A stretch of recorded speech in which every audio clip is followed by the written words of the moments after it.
Bienvenidos y bienvenidas al episodio ya número 27, Javi. ¿Quién nos lo iba a decir que íbamos a llegar a este número?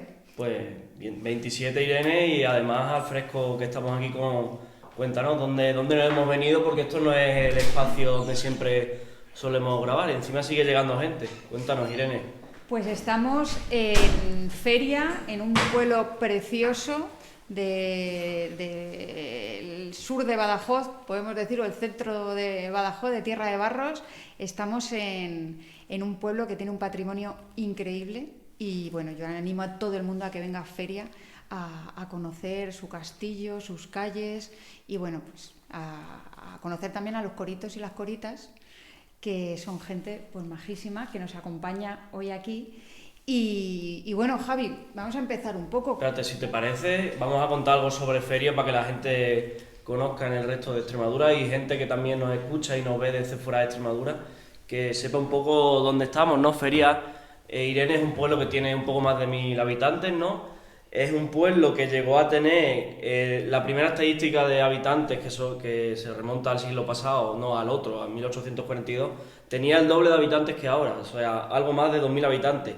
Y en la década de los 40 es cuando llegó a tener el máximo número de habitantes, que superaba los 4000 habitantes. O sea que estamos en un pueblo que es ejemplo claro de lo que es la España vaciada, de lo que es la migración extremeña, de que por desgracia con las décadas ha venido a menos en torno al número de habitantes, un cuarto menos o sea, 4 veces menos de lo que era hace 60, 70, 80 años, ¿no? Y se nota, ¿no? Y es una localidad que siempre ha sido históricamente estratégica, ¿no? Por cómo está situado, 500 metros de altura sobre el nivel del mar, una de las más altas que hay en la zona, de ahí que tengamos ese castillo del siglo XVI. Es una localidad por la cual pasaron celtas, romanos y luego árabes, o sea que fue y sigue siendo un enclave, sobre todo antes, ¿no? De defensivo estratégico, y que tiene muchísima historia. Por lo tanto, hoy estamos grabando, Irene, en un sitio con mucha historia de Extremadura y que además es conjunto histórico monumental, ¿no? Desde los años 70. Por lo tanto,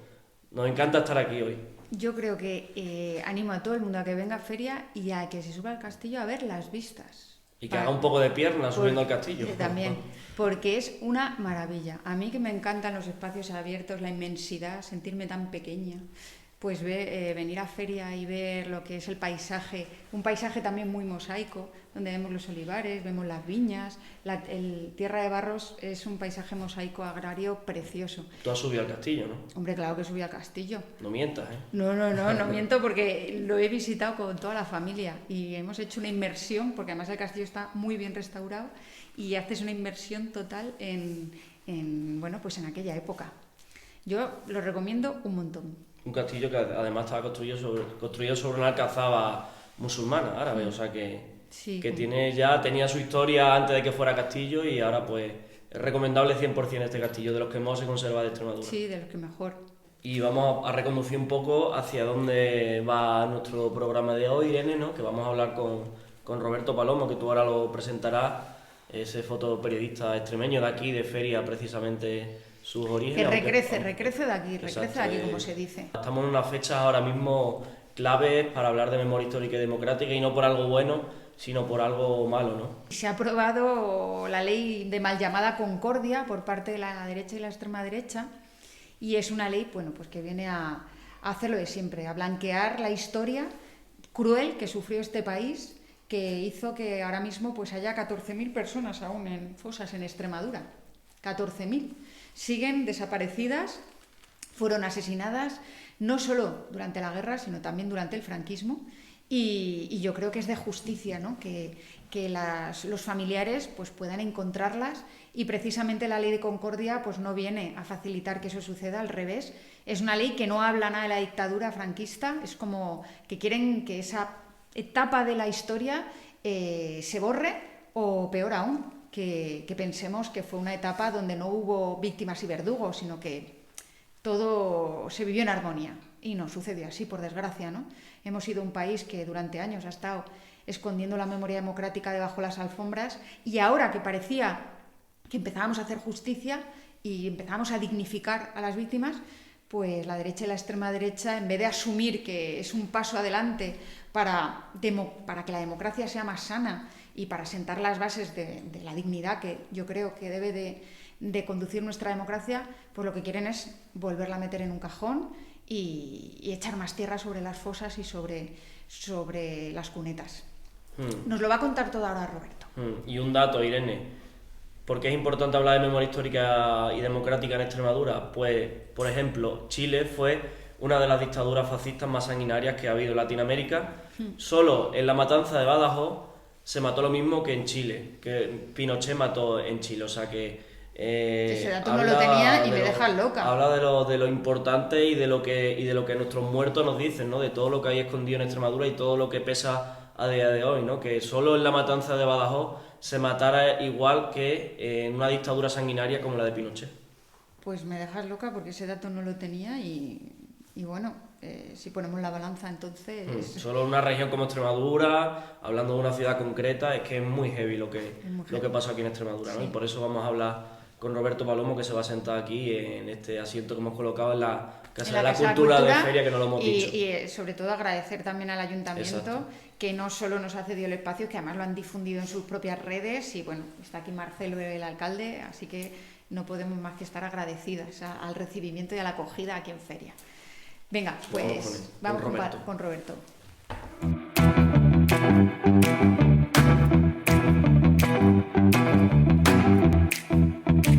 Roberto, bienvenido a este Al Fresco, a sentarnos aquí a hablar pues de la cotidianidad un poco, pero también de cosas interesantes que pasan más allá de la M30, que estábamos muy cansados de que los podcasts siempre versaran sobre temas que pasan en otros territorios y queríamos hacer un podcast de Extremadura con gente extremeña que contara las cosas que nos preocupan aquí, que a veces no tienen relación con las cosas que ocurren, pues eso, en grandes ciudades. Y para nosotros tenerte hoy aquí es un placer enorme.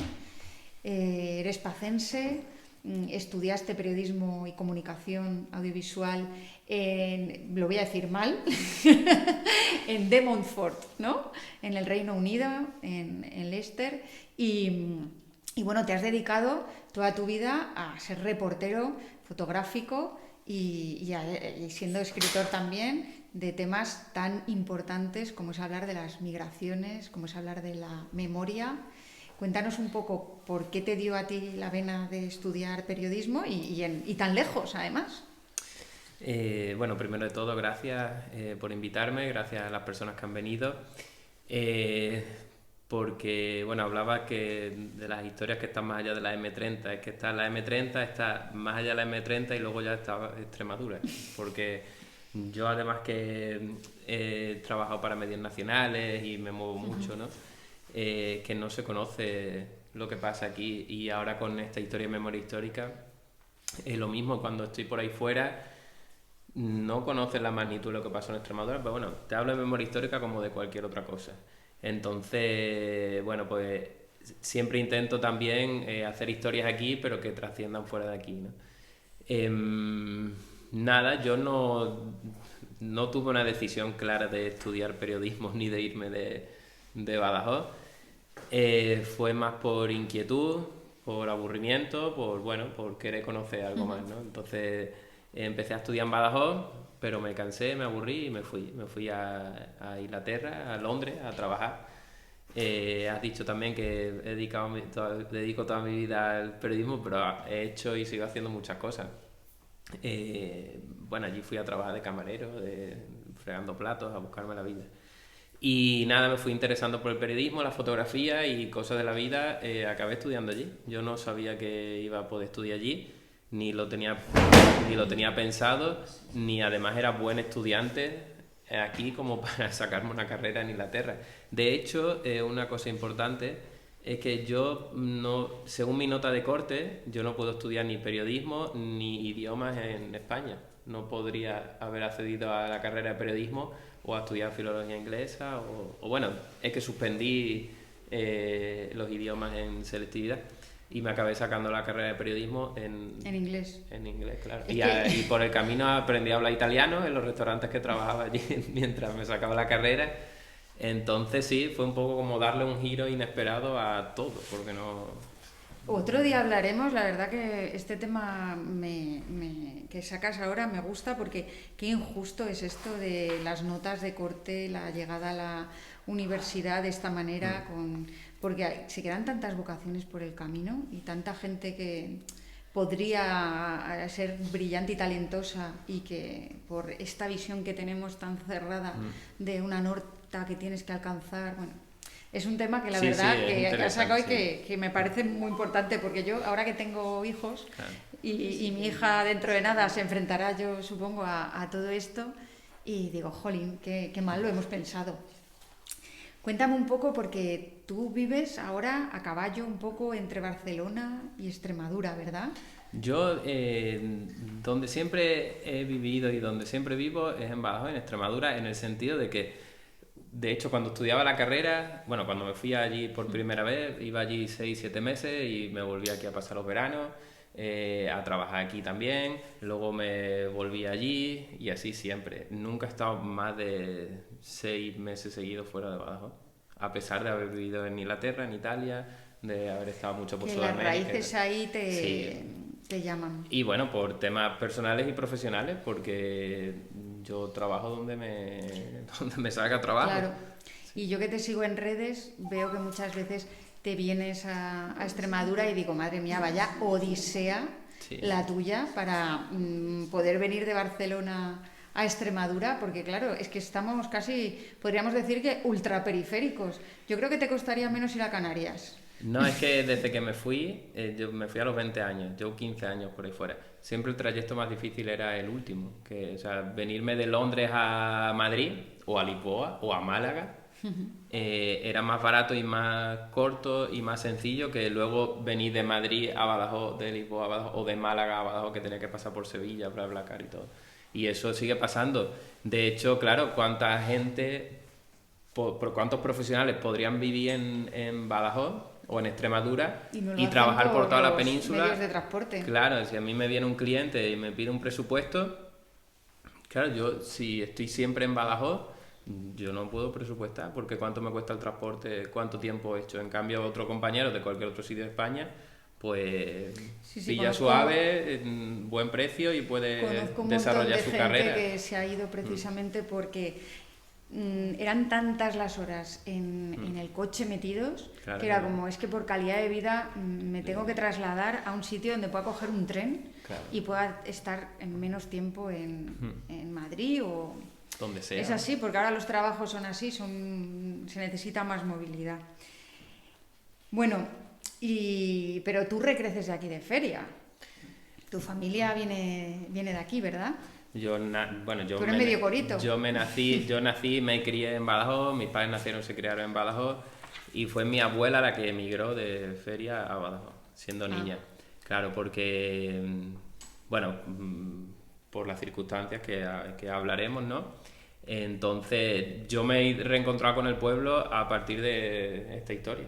Yo no conocía mucho de Feria y ha sido a raíz de ir haciendo el trabajo, de ir viniendo, de ir a preguntar, a hacer fotos y tal, que he ido conociendo el pueblo. Has ido conociendo un poco más de dónde vienes, ¿no? Claro, es que esto es un trabajo periodístico y documental, pero que es personal. Bueno, luego hablaremos de este trabajo, pero yo quería antes preguntarte, porque tú has trabajado mucho como fotoperiodista en el tema de migraciones y me parece muy importante conocer tu visión acerca de este tema, ¿no? Creo que ahora mismo hay un discurso anti-inmigración muy duro, que también es muy injusto y está lleno de desinformaciones y de bulos, con una clara intención de generar quizá odio y de señalar al último, ¿no? Que el penúltimo piense que el último es el culpable de sus males y no el que está más arriba. Y yo quería preguntarte, ¿cómo ves todo este tema? Si las personas migrantes lo tienen hoy más complicado que hace unos años. Bueno, yo con los años y por mi experiencia fui ganando conciencia. Yo estaba en Inglaterra, obviamente, salvando la distancia, ¿no? Porque para empezar, bueno, de hecho, cuando yo estaba en Inglaterra, cuando me fui, todavía era parte de la Unión Europea. Entonces yo permiso de residencia y trabajo de un día para otro, no, desde aquí directamente. Y bueno, por mis circunstancias lingüísticas y tal y cual, pues me tocaba trabajar con mucha gente migrante de otros lugares, ¿no? Y en otras circunstancias. Entonces, bueno, pues yo ya te digo, por mi trayectoria personal y profesional, para mí ha sido lo normal. Yo cuando trabajo en cualquier cosa, prácticamente casi en todo, estoy con gente extranjera, gente migrante, y bueno, y que yo también me he visto como migrante, salvando las distancias, obviamente, porque sería injusto. No me voy a equiparar a una persona solicitante de asilo que viene huyendo de un conflicto, Claro. y que su travesía es obviamente una odisea y en donde se juega la vida. Pero bueno, sí que al final también me fui dando cuenta que vengo de una tierra migrante, que todos mis amigos están fuera, que mucha gente se ha ido, que cuando voy a Barcelona, Cataluña, hay barrios que eran todos, bueno, vas a Leganés, por ejemplo, Madrid, todos tienen un pariente extremeño, ¿no? Entonces, claro, me he visto un poco en las dos caras, ¿no? Y luego también, pues, haciendo historia, haciendo temáticas de migración, porque también uno al final en su vida va tomando decisiones y se va inclinando muchas veces hacia algo por su historia personal. Y claro, cuando dicen, no, es que vienen y le regalan los papeles y qué fácil es y tal. Pero si yo estaba ahí siguiendo 2, 3, 4 años a chavales que están atrapados en un proceso de solicitud de asilo que les impide trabajar y les impide funcionar y lo único que quieren es trabajar, ¿no? Entonces, lo veo injusto también en el sentido de que yo, por ejemplo, tengo 35 años y entonces digo, vale, ¿qué son las cosas que a mí me afectan? ¿Cuáles son las problemáticas que yo tengo en mi día a día, profesional, económica, etcétera? Vale, el acceso a la vivienda. Pero es que el acceso a la vivienda no es culpa de un refugiado, por ejemplo, ¿no? La inflación, el precio de la comida, es que la culpa no es o sea, si te paras a pensar, sabes de quién es la culpa, de los grandes inversores, del turismo, de tal, Sí, de lo que sea, pero que lo que me molesta es que nos desvían el foco, es como, vale, yo no puedo pensar por mí mismo, tener conciencia y decir, vale, ¿qué son los problemas que a mí me afectan?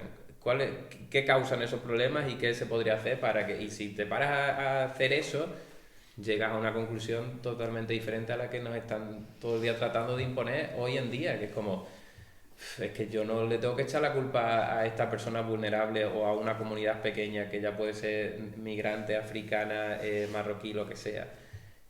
O sea, si te vas a un territorio nacional, catalana, vasca, andaluza, da igual, ¿sabes? Como yo creo que tenemos que tener más conciencia y hacer un poco de un análisis más propio, más personal y decir, oye, que no me engañes, que la culpa de que no haya profesores en Extremadura o que los estudiantes no hayan podido ir a las clases no es o sea, sabemos de quién es. sí. Yo creo que además aquí en Extremadura, no sé si coincidirás conmigo, podemos estar un poquito más vacunados contra esos discursos por de dónde venimos, ¿no? O sea, la raíz de pueblo migrante que ha tenido que salir a buscarse la vida. Pero también es verdad que es que no hay más que ver un poco quién está cuidando a nuestros mayores, quién está en el campo trabajando, quién está en la hostelería. En cierto modo, asumir un discurso de la inmigración viene a robarnos y viene a hacer esa, no sé cómo lo llaman, suplantación Sí, o es cultural. Dices, pero si es gente que viene a ganarse el pan, como fueron nuestros abuelos hace décadas, ¿no? Y realmente les necesitamos. Es que les necesitamos. Es que yo hace poco he estado hablando con ganaderos y todos estaban como locos de buscar gente que pudiera estar en el campo ayudando. Y hay mucha gente que viene buscándose un futuro, que además viene de culturas campesinas, que es gente que trae ese conocimiento, ¿no? Que yo creo que podría perfectamente adaptarse a pues una Siberia extremeña, una Serena, con estos ganados extensivos que tenemos, porque vienen de territorios donde también se ha hecho mucha ganadería. Pero que yo creo que ya está, que es el discurso, es la manera que ellos tienen de movilizarnos emocionalmente para que vayas a votar a una cosa u otra, y entonces al final es buscar un enemigo, y si el enemigo no tiene posibilidad de defenderse porque no puede votar o por lo que sea, pues es más sencillo.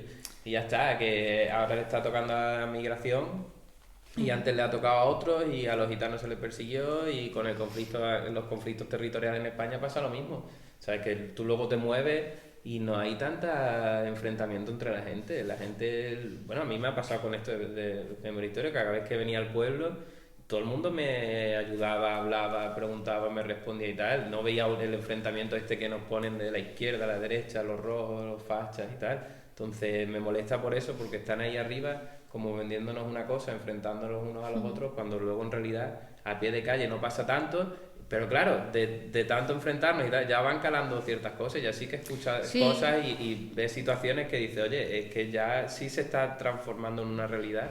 Claro, Eso. y sobre todo que en el momento que ocurra un caso en el que el criminal sea un inmigrante, pues entonces va a pasar un Torre Pacheco. Cuando hemos tenido aquí muchísimos casos, recientemente hemos tenido el asesinato de una muchachina en Badajoz y era una persona de aquí.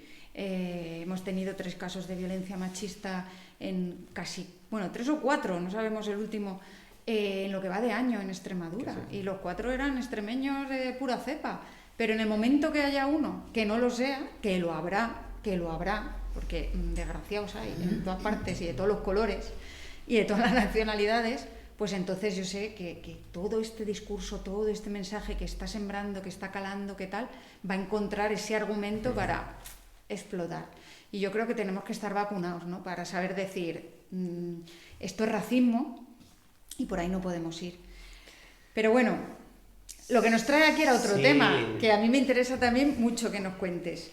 Y es que ayer presentaste tu libro en Badajoz, fue un éxito total en el hospital, se llama así, el Centro Cultural, el hospital, para quien no sea de Badajoz y diga, como en el hospital. Hijas del Olvido, es un fotolibro, ¿no?, que habla de la historia de tu familia. Cuéntanos un poco, cómo partió esta idea y qué supone este proyecto para ti. Bueno, pues esto fue una historia que cayó en mis manos porque obviamente es una historia familiar, pero yo me encontraba viviendo en Badajoz y trabajando jornada completa y de repente me enteré que estaban exhumando ahí en el pozo, ¿no?, en la finca Salamanco Chico. Entonces, claro, casualmente, poco antes ya mi tía me comentó que había un libro aquí en el pueblo, que hablaban de mi bisabuelo y que le dedicaban un capítulo, que lo llamaban El héroe del gurú. Claro, entonces ahí ya empecé un poco a tirar del hilo. Y cuando sucedió lo de la exhumación, pues ya empecé a abordar el trabajo, ¿no? Para mí, ya te digo, era una historia muy desconocida. Porque, claro, el nombre lo dice, ¿no? Hijas del Olvido es el olvido. Es una historia que los encontraron en un pozo a 30 metros de profundidad. O sea, que hubo una intención, entiendo, de que esas personas desaparecieran o se olvidaran sus historias, ¿no? Entonces, fue toda una investigación. Empecé con el libro citaba unos plenos del ayuntamiento, entonces fui aquí a investigar los plenos del ayuntamiento. Descubrí que mi bisabuelo había estado en la guerra de Marruecos. Entonces ahí fui a los archivos militares. Conseguí su filiación militar, conseguí documentos donde contaban prácticamente todo su servicio, ¿no? Porque él trabajaba en suministros y entonces te contaba, pues llegaron al campamento tal y de aquí se desplazaron a esto. O sea, me acuerdo que me hizo un mapa de Marruecos con todos los sitios donde había ido, ¿no? Y descubrí que le habían entregado una medalla, que eso lo citaban en el libro, pero nunca se la llegaron a entregar físicamente. No estaba muy claro qué medalla le habían dado y tal. Y fue porque en uno de los transportes de un campamento a otro sufrieron una emboscada, hubo heridos, hubo muertos, muchos compañeros huyeron y él se quedó auxiliando a un compañero toda la noche. Entonces sus superiores le propusieron para una condecoración. Y entonces ahí hay un intercambio de cartas y de información entre el Ministerio de la Guerra, sus superiores y el pueblo, ¿no? Y entonces, claro, pues ahí es súper interesante porque era como una investigación en la que tenía documentos. Luego venía al pueblo y entonces me contaban una cosa. Iba con el padre Eugenio y que su padre también estaba en el pozo, entonces es de los pocos testimonios vivos, junto con los de mi abuela, que me podían contar un poco cómo se vivía aquello, qué sucedió. Pero claro, he reconstruido una historia que sucedió hace muchos años con los testimonios de unas personas que cuando aquello sucedió tenían 3, 4, 5, Muy 6 años pequeños, sí. y que ahora tienen pues 88, 89, 90 y tal. Entonces fue un desafío desde el principio porque dice, sí, hay cosas que yo puedo corroborar o puedo demostrarla con documentos o lo que sea, pero hay otras que son recuerdos. Entonces yo puedo plasmar esos recuerdos, pero no puedo certificar que eso sucedió tal cual. Pero claro, al final, si tienes un testimonio de uno, si tienes unos cuerpos, si tienes, vas atando cabos, ¿no? Pero el desafío era ese, era poner en conjunto archivos históricos de diferentes administraciones, fotografías tomadas por mí, fotografías de la familia, archivos familiares, archivos históricos de, por ejemplo, de fotografías de la guerra civil, de periodistas que lo cubrieron, ¿no? Y eso ha sido un desafío muy grande.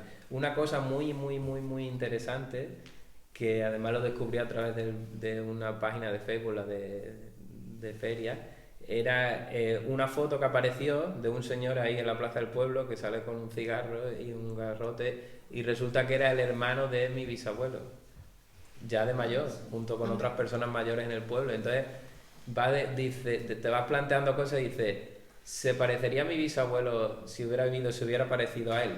Esto, claro, porque de mi bisabuelo no se encontró ninguna foto. Silvestre Indias Carvajal, tenía un nombre maravilloso para ser héroe, ¿eh? Es un nombre como muy potente.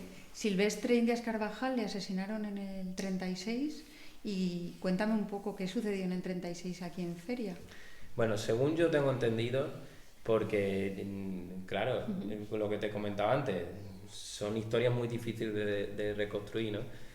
Él regresó de la guerra y entonces, según tengo entendido, le dieron el trabajo de alguacil en el ayuntamiento, como hacían con la gente que iba a los conflictos, ¿no? Pues para que se pudieran ganar la vida.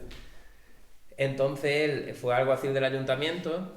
Yo no tengo claro que él fuera militante ni nada de eso, y él custodió a los presos de derechas en la iglesia cuando comenzó el golpe, que según entendí encerraban a las posibles personas que podrían continuar con el golpe.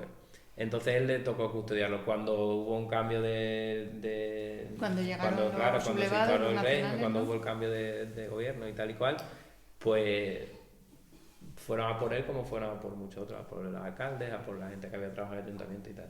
Y según me contaron, él ya sabía que iban a ir a buscarlo y se fue con otros dos y los encontraron por ahí por la Parra, y ahí ya los tuvieron unos días encerrados, según me contó mi abuela, y luego los llevaron al pozo, entendemos. ¿Cómo marcó este asesinato a tu familia? Bueno, es que ayer, por ejemplo, cuando presenté el libro y esto, a mí no me queda otra que ser el protagonista, porque soy el autor, entonces tengo que estar contando la historia, tengo que presentar el libro, tengo que presentar posiciones y tal. Pero ni yo soy protagonista, y si mi bisabuelo es protagonista es porque es su historia, pero que su historia es la de otros muchos, ¿sabes? Está aquí, por ejemplo, Eugenio, hay más familiares, hay más gente que sufrió esto. Entonces, él fue héroe o fue víctima como otros muchos. Sí, pero ¿sabes? al final la familia también es una víctima indirecta, Claro, ¿no? Porque están marcados, tienen tema. que irse del pueblo, ¿no? O sea, ¿cómo está el desarraigo que supone un asesinato tan injusto a una persona que no había hecho nada? Claro, ese es el tema. Entonces, si te decía esto porque me está pasando y me encanta que mucha gente está haciendo suya la historia. Entonces, yo cuento la historia mía personal, pero quiero que eso represente esta sí, claro, es un ejemplo de lo que sucedió, claro, ¿no? A tantas y tantas historia. familias. Claro, entonces, ¿cómo cambia la vida de una persona cuando pierde a su padre? ¿No? Que hay mucha gente que por circunstancias actualmente y en el pasado y tal. Claro, esto es más grave, ¿no? Porque de repente mi abuela tenía 3 años, un hermano suyo tenía 6, otro 9 y su hermana no había nacido. Y ahí es cuando pierden a su padre. Y claro, tú cuando pierdes a una persona, bueno, si conoces por qué ha pasado, pues si se dignifica a la víctima, si hay un entierro, pues se lleva de otra manera. Pero si tú pierdes a tu padre de un día para otro sin saber qué ha pasado con él, sin tener respuesta, sin poder ir tampoco a preguntar, denunciar, ni nada de eso, pues claro, pues imagínate, ¿no? Sobre todo niñas pequeñas que prácticamente no han podido conocerlo, que su madre no les puede explicar tampoco qué pasó con su padre, que tienen que dejar la escuela, tienen que dejar de estudiar para ponerse a servir, ¿no? Entonces eso ya condiciona a esa generación, a la siguiente, etcétera, porque si tú pierdes a tu padre, que es el sustento, o tu familia, o a la madre, si ella es el sustento, antiguamente en este caso era así, que él era el alguacil y entonces él era el sustento, pues claro, pues ya no puedes estudiar, ya no puedes prosperar, digamos, como otro, ya estás empezando de cero. Siendo señalado, ya te digo, sin poder preguntar, sin poder tener ningún tipo de reparación ni nada de eso.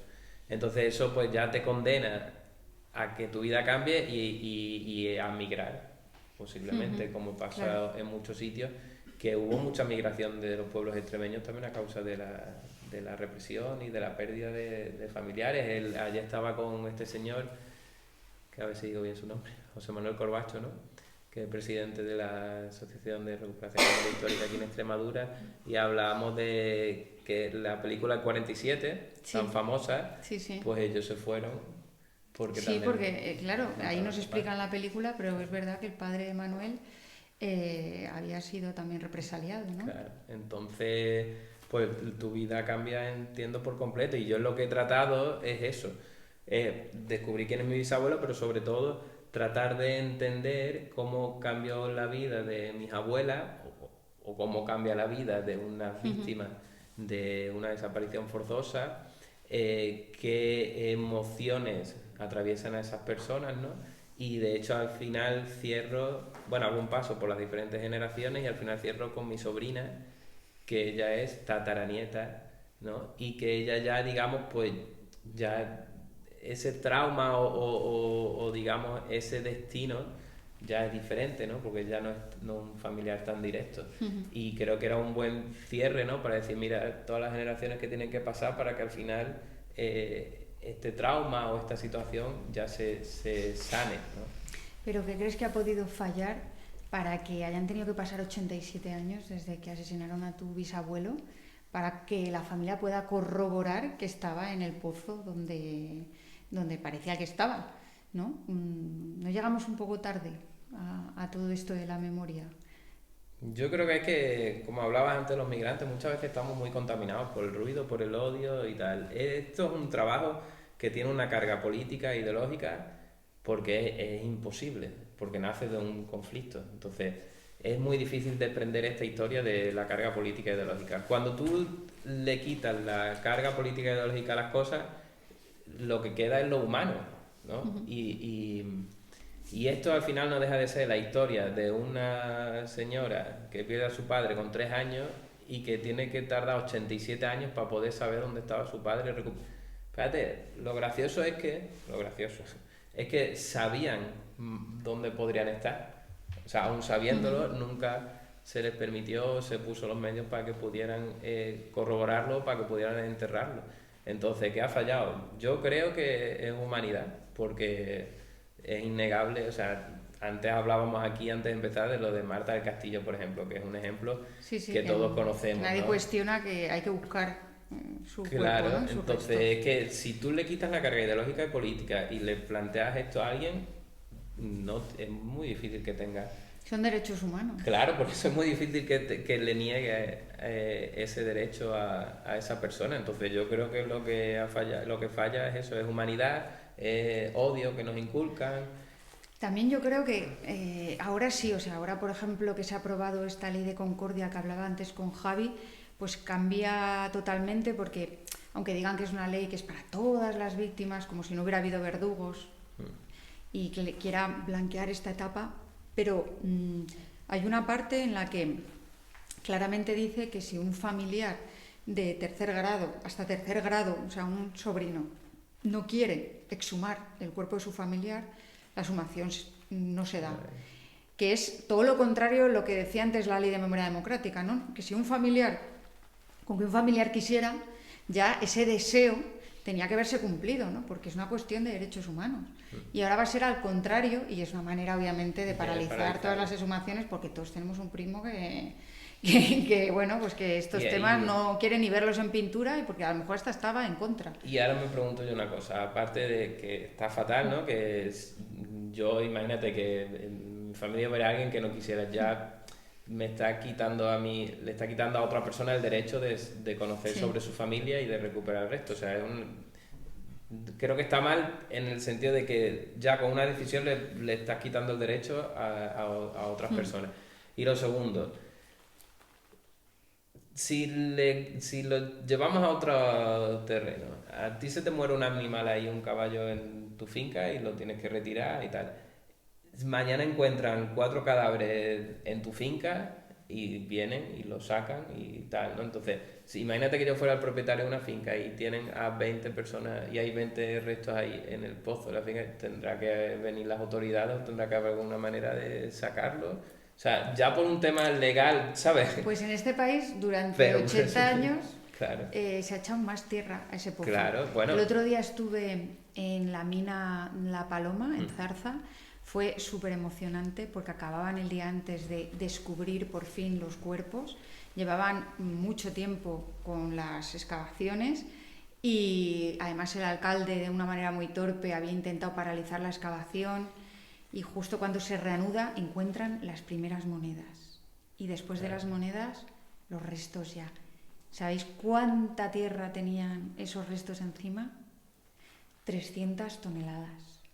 300 toneladas no aparecen de la nada. Es una manera de enterrar la memoria, ¿no? De intentar enterrar pues a la gente que muchos de ellos ni siquiera, yo creo, lucharon en el frente, sino simplemente que eran campesinos, que eran personas sencillas a las que se las ejecutó simplemente porque había esa consigna de que aquí en Extremadura tenía que haber el terror para leccionar por lo que sucedió, ¿no? Porque aquí, jolines, es que pusimos a Extremadura en el mapa internacional durante el 25 de marzo. Hubo 3.000 ocupaciones de fincas de manera pacífica y eso no lo podían permitir.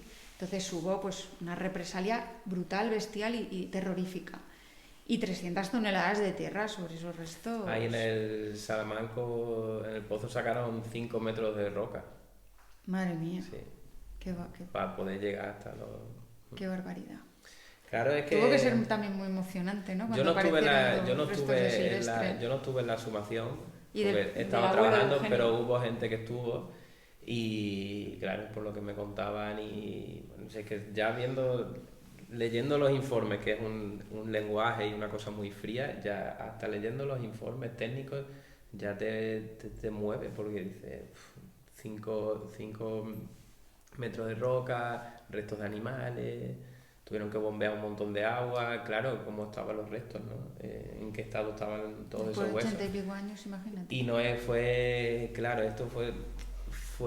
es una fosa, o sea, no es un enterramiento común en el que hay un cuerpo articulado. Entonces, si hay un cuerpo articulado, tú sabes que esta costilla pertenece a esta rodilla y a este cráneo, etc. Sí. Al estar todo mezclado y en tan mal estado, era muy complicado saber a quién pertenecían todos los huesos.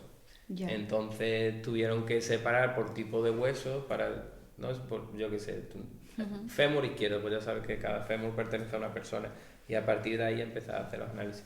Y entonces, claro, toda la manera en la que se hizo el estado, todo dificultó, y yo creo que eso también es incluso un doble trauma, porque de repente dicen, sí, hemos encontrado aquí a los 20, o aquí podría estar tu abuela, aquí podría estar... Y luego dices, sí, pero espérate, que ahora mira cómo está esto, ¿sabes? Ahora no sabemos el cráneo de quién va a ser, otro... Y además eso retrasó los análisis genéticos, cuando las víctimas tenían una edad en la que había que agilizar las cosas. De hecho, María, la hermana de mi abuela, mi tía abuela, ella estaba en el vientre de su madre cuando perdió a su padre. Ella fue la que dio saliva para que se hiciera el análisis genético. y ella murió un mes antes de que le entregaran los restos. Qué pena. O sea, ella supo que estaba su padre ahí, se lo certificaron, pero luego no pudo estar cuando entregaron los restos. Vaya. Sí, entonces por eso te digo que son historias que dices, pero aquí qué ideología, ¿por qué hay que mezclar tantas cosas? Porque no entiendo por qué hay gente que se opone y que además no solo que se oponga, sino que se lo toma como tan emocionalmente. Oye, pero que, yo qué sé, ¿sabes? Que la pobre mujer... Pues antes hablas de tu sobrina y es verdad que has dedicado un poco este libro a los más jóvenes, en concreto a ella, ¿no? Como una manera de que la memoria no se olvide, ¿no? ¿Qué opinas de un poco de lo que está sucediendo? Esto de que el 20% de los jóvenes les parezca bien que volviera Franco, bueno, volver Franco, pues no sé cómo iba a volver el hombre, pero que blanquean el franquismo de alguna manera. Dicen que con Franco se vivía mejor.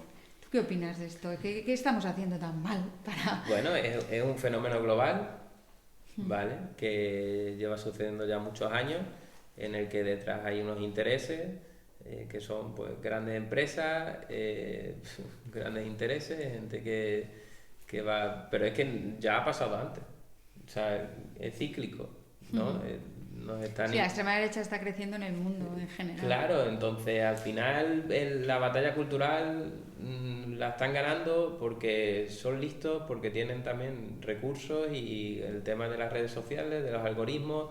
No puede ser que el algoritmo premie ese contenido, ¿no? Y censure otro, ¿sabes? O sea, que eso no es una cosa al azar, que la gente vea más contenido de una ideología y vea menos de otra no es una cosa al azar de que esto sea lo correcto y esto no, o de que haya más gente que piensa esto o no.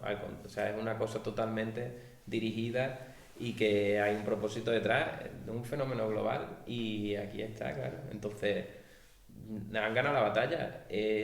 Tampoco estamos sabiendo darle respuestas para ganarla desde el otro lado. Y es duro, y es lo que viene, pero que no es nuevo, o sea, lleva tiempo. Lleva tiempo en Estados Unidos, en Brasil, en muchos países, que hay gente que se lucra de eso. Pues hay estrategas políticos que les venden sus servicios para hacer campañas para que ganen elecciones a través de vender odio, movilizar a la gente emocionalmente, y ya te digo que no es nada nuevo. Lo que pasa es que ahora se ha llevado a un nivel y que ahora lo tenemos aquí, o sea, pueden llegar hasta nuestro bolsillo constantemente con ese discurso. Y antes se hacía de otra manera, con la televisión fue un gran fenómeno de masas en el que ya se empezó a usar eso. Yo es que hice la tesis sobre eso hace ya sí, ya me estoy haciendo mayor, hace ya 12 o 13 años, ¿no? Y estudiaba eso, cómo a través del discurso emocional te movilizan, y entonces pues va a venir el inmigrante a quitarte tu casa o a quitarte tu trabajo, y son cosas que nos dan miedo, que alguien te quite el trabajo te da miedo, ¿no?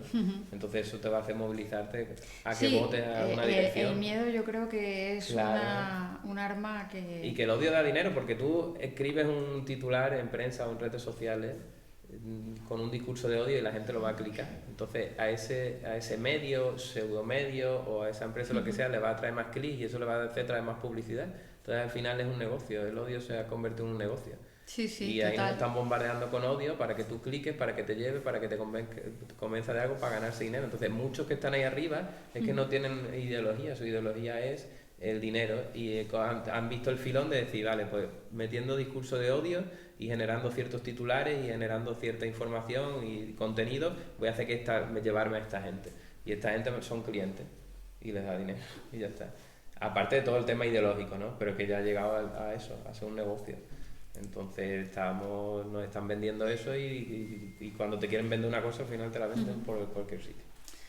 Pues Roberto, es un placer hablar contigo. Cuéntanos un poco dónde podemos adquirir Hijas del Olvido dentro de poco. Además, has conseguido ya la financiación del crowdfunding, así que dentro de poco podremos, digo yo, adquirirlo. Cuéntanos.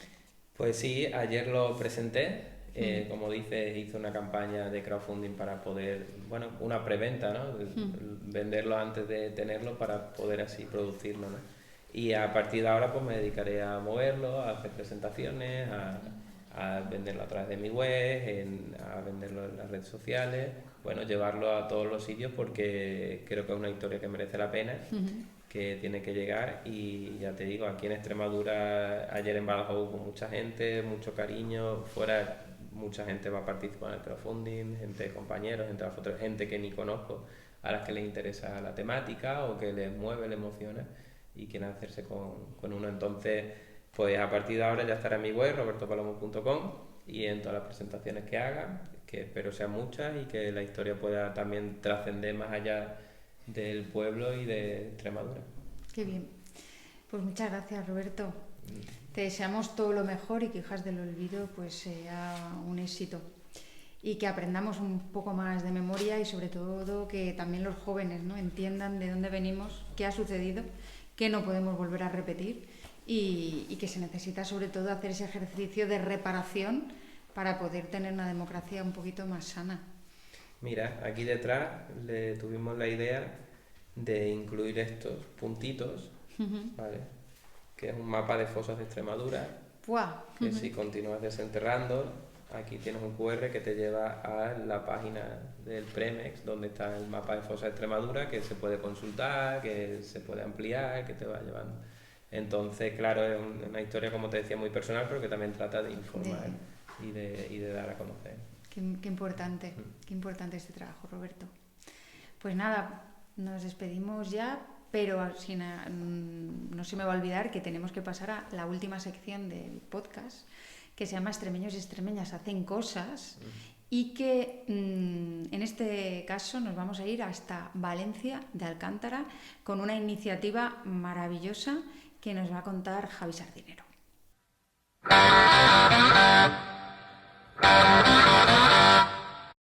Muy buenas, ¿qué tal? Soy Javi Sardinero y represento a un montón de gente que estamos haciendo un proyecto en común. Este proyecto es un proyecto audiovisual y la propuesta es hacer una serie reflejando la dulce rutina en los pueblos y en los campos de aquí, concretamente Valencia Alcántara, y bueno, que sirve de ejemplo a cualquier pueblo y campo de Extremadura y por extensión de España. ¿Vale? En esta serie, pues a través de capítulos cortitos, de fondo vemos cómo se vive en el mundo rural y se dignifica, se pone en valor pues toda esa vida que se quiere un poco abandonar, o ya conocemos la España, lo que llaman España vaciada. Entonces esto es la España llena de color. Ese es el propósito. Entonces, bueno, necesitamos un poquito de financiación a través de particular o instituciones, y porque ya lo más difícil lo tenemos. Tenemos todo el pueblo que nos apoya, un equipo humano, un equipo técnico, profesional, que podemos grabar, estamos grabando en calidad cine, con sonido, con banda sonora, que también producimos nosotros. Es un sueño colectivo, merece la pena, y bueno, en el primer capítulo se reivindica la cigarra y la hormiga, se reivindica la cultura, el arte, la música. En el segundo estamos reivindicando la huerta, el trabajo rural, y ahora en el tercero queremos poner en valor todo lo que es el tercero, que es el que vamos a hacer. Queremos poner en valor pues todo el conjunto megalítico, que es uno de los más grandes de Europa. Así que nada, ojalá podáis ver los trailers que os mandamos, que lo veáis y que os pongáis en contacto y queráis colaborar, participar y soñar juntos en esta cosa tan bonita y que cada vez va a más. Muchas gracias.